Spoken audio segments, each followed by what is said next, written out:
Hello everyone. In the last video we were discussing about the reproduction in the plants, and we have discussed about the asexual reproduction, the methods of the asexual reproduction, and the whole things we have discussed. In this video we are going to discuss about the sexual reproduction in the plants as well as the animals too. So let us begin. Sexual reproduction means in the reproduction both parents needed, means two parents are needed, male as well as the female, and afterward the fusion takes place, means they give the formation of zygote, and by that way the fertilization takes place, the reproduction takes place in the plant. So by that way the reproduction, sexual reproduction takes place. We will discuss this method in this video. Let us begin. I am going to show you the parts of a plant. This is a hibiscus plant. Okay. Firstly we will start from this greenish part of the plant. You know that in the sexual reproduction, the four parts of a plant are playing their major role: sepals, petals, androecium and gynoecium. Sepals are the greenish part. The outer parts or the bud part or these greenish leaves are known as the sepals. Okay, sepals of the plant. You are able to see here. So these greenish parts are known as the sepals, as well as this is also known as the calyx part of the flower. After calyx, you are able to see the colored part. These ones, red colored petals are here. So these are known as the petals or corolla part of the flower. Next one is known as the androecium and gynoecium. This is a hibiscus flower. This is a bisexual flower. The flowers are of two types, bisexual or unisexual. Bisexual means they are having the both parts, male part or female part are present in the same flower, and unisexual flowers are those flowers those are containing either the male part or the female part, means androecium or gynoecium. Either one is present in the flower, that are known as. This is a hibiscus. Okay, as I told you about the parts of the flower. The androecium we have discussed, gynoecium, petals and the corolla. Petals and the sepals. Next one, the sepals or the calyx part is the outer part, that is the greenish part, that is covering the bud part and protecting it. Next one, what is the function of the petals? Petals are bright in colored and they are attracting the insect and the bees and other foreign agents for the pollination process. They are attracting it so that they will come on the flower for the sake of the nectar, and by that way the pollen grains will go along with them to the other flower. Next one, in the androecium part, androecium is known as the stamen part. It is comprising of the stamens, and stamen part of a flower having is known as the male part also, and stamen is bearing the two parts, filament and the anther. Anther and filament is present on the stamen part. What is the function of the anther or the filament? Here you can see on this flower the yellowish colored ones are present here. Okay, these one are known as the pollen grains, and these pollen grains are forming on the anther part of the flower, means on the male part of the flower. So this is the anther part of the flower where the pollen it is bearing the pollen grains, yellowish ones, and these pollen grains are going to the female part of the plant in the reproduction process. When the reproduction takes place, these pollen grains are moving from one plant to the other plant, and afterward the pollination takes place and reproduction takes place in the plant. Next one, these are attached with the cylindrical tube, that is known as the filament. They are attached with it with the cylindrical lobe, that are known as the filaments. Next, the female part. Female part is also known as pistil, and it may consist one or more carpels are present over it. The carpels are present and it is consisting of ovary, style and stigma. Here is one diagram of the ovary, style and stigma. So the upper part is known as the stigma part, the tube-like projection is known as style, and the swollen part of the female part of the flower is known as the ovary part. Ovary part, how the reproduction takes place? Reproduction takes place in the stigma. Firstly, how it takes place on the stigma? The pollen grains are coming from the male part of a flower to the stigma part of a female female part of a flower. Here when it is arising here, then automatically one tube is starts or arising from the style. This tube is known as a pollen tube. This is responsible to carry these pollen grains, and it is sending these pollen grains to this ovule part of the plant. This is also known as the eggshell, and in this ovary eggshell is present, and in the eggshell the male gametes are coming here and they are showing their fusion with the female egg. So here the fusion takes place. The male gametes that are coming from the as a pollen grains, they are fusing here with the eggshell, and this opening where it is open to the ovary, it is known as a micropyle. And this projection is known as the ovules. In the ovules, the fusion of the male gamete with the female gamete takes place, and afterward the reproduction takes place. Means they are giving the formation of zygote, and zygote is after the maturity they are giving the other formation of the cell. So that are the parts of the fertilization that we will also discuss. Before that, I want to show you the female part of the flower. Here you can see that in the hibiscus plant, this swollen part is there. This part is known as the ovary part. If I will open it, you can see that in this one the ovules are present. So in the ovary part of a hibiscus, the ovules are present there.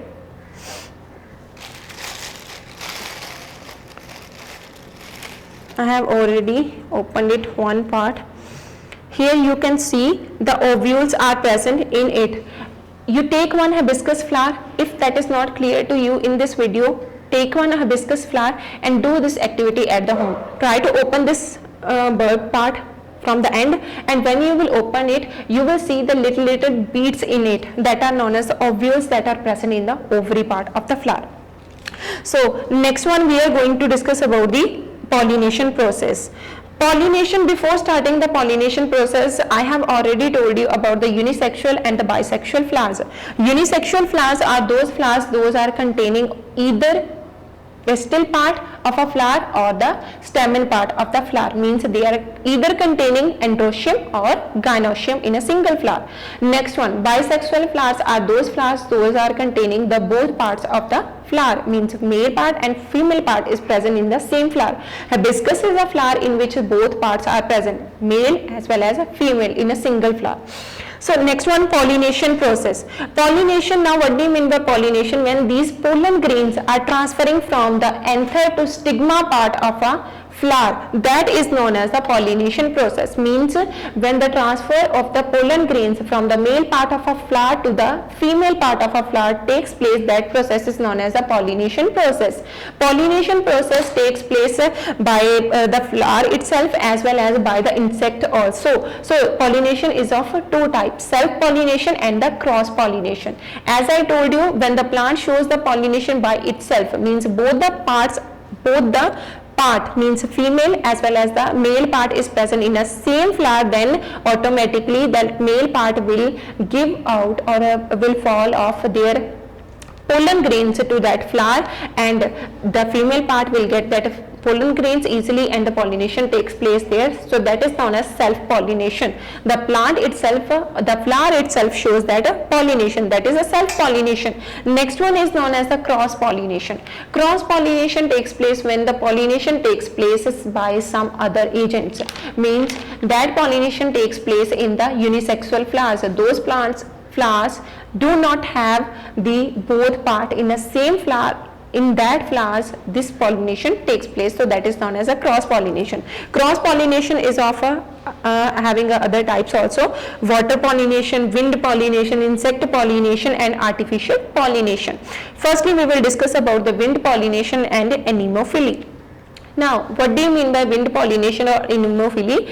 Few plants do not having a brightly colored petals to attract the insects, as well as they are not having any kind of fragrance in their flowers. So in that flowers, how the pollination takes place, in that plants how the pollination takes place? By the help of wind. They are having light pollen grains, so easily when the wind will blow, then that wind is carrying that pollen grains along with it and giving the pollen grains to the other flowers, and by that way the pollination takes place. So this is known as anemophily. Next one, insect pollination or entomophily. Now insect pollination and entomophily, what do you mean by it?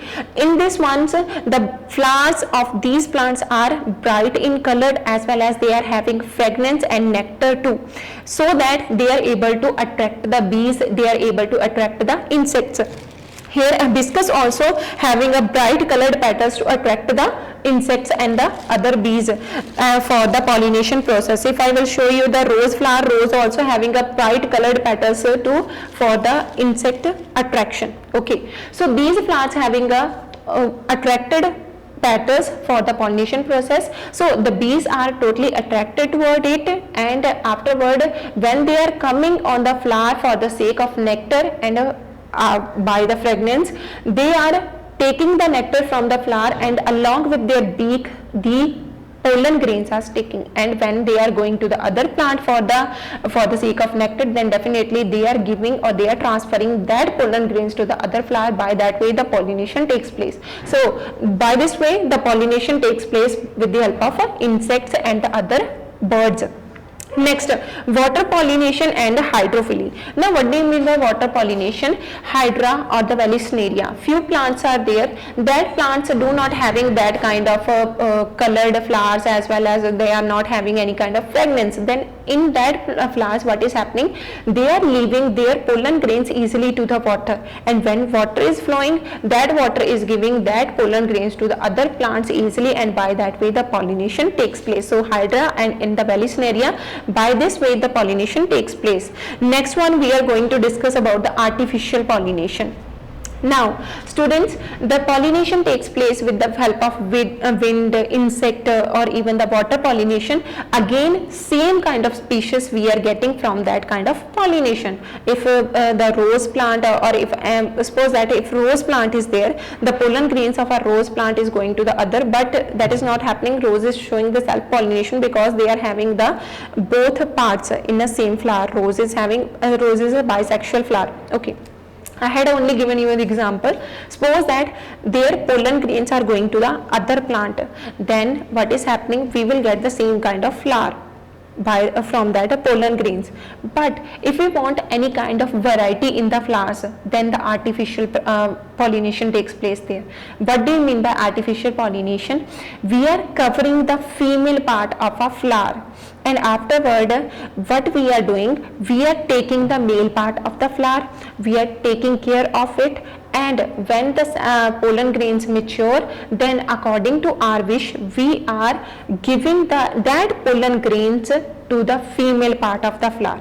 Okay, we have already covered that female part so that the female part of a flower will not get any kind of pollen grains, extra pollen grains, and when we want, then only after maturity we will open it and we will add that pollen grains in it. So the fusion takes place there, and afterward again we will cover that female part so that it will not get the pollen grains from any other plant.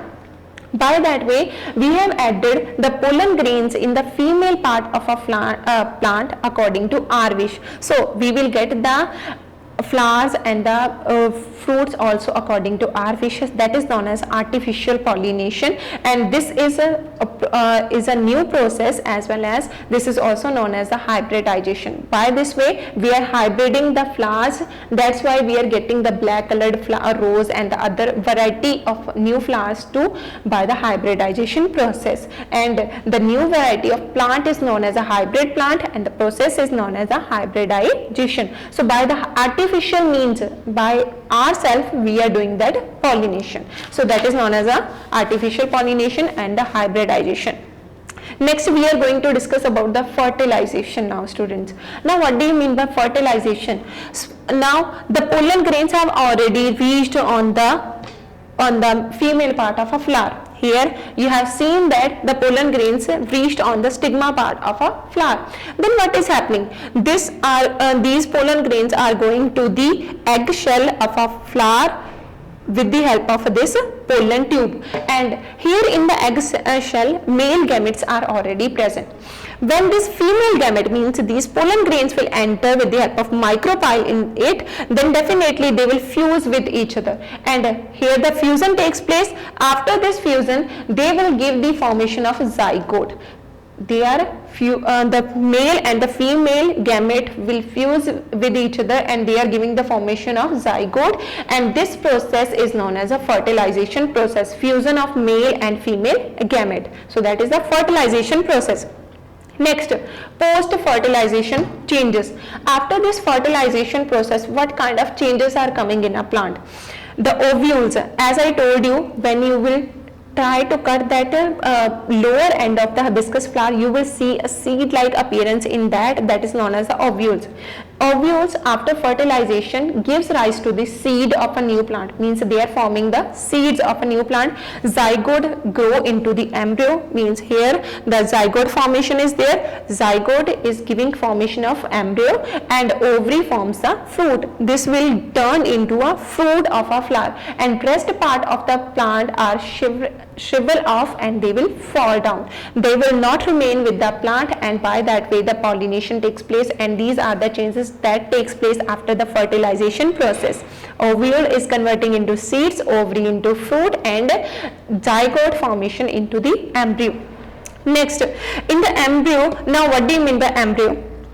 The embryo of a flower is also consisting the three main parts: radicle, plumule, and one or two cotyledons. I will show you one seed. This is a black gram. You are able to see. If we talk about the seed, seed is having the seed coat. Outer cover of the seed is known as seed coat. And in this one, if I will remove it from here, you can see that in this seed coat, the two white colored part you are able to see, yellowish one. Okay, so two yellowish one are present there. These are known as the cotyledons. This is known as a dicot seed. Why it is known as a dicot seed? Because it is having two cotyledons. If a seed is containing only one cotyledon, that is known as a monocot seed. There is a type of seeds. This is a dicot seed. And on this seed, the plumule and radicle is also present. Plumule and radicle are the parts of the seed that are giving rise to the shoot and root of the plant, and by that way we are getting the new plant from a single seed. So that are the few changes that takes place after the fertilization process in the plants. Next, we are going to discuss about the sexual reproduction in the animals. But before starting, I want to wind up my topic here. We will discuss the sexual reproduction in our next video. But before that, I want to give you one home assignment too. This is your work that you will draw the diagram of an ovary, that is a figure number 2.19 on your copies, as well as you will write the functions of the parts of the flower on your copy. So this is your home assignment, as well as you will try to solve the filling the blanks of this chapter. So you have to do this work. Hope you understood the whole topic of mine. Thank you very much.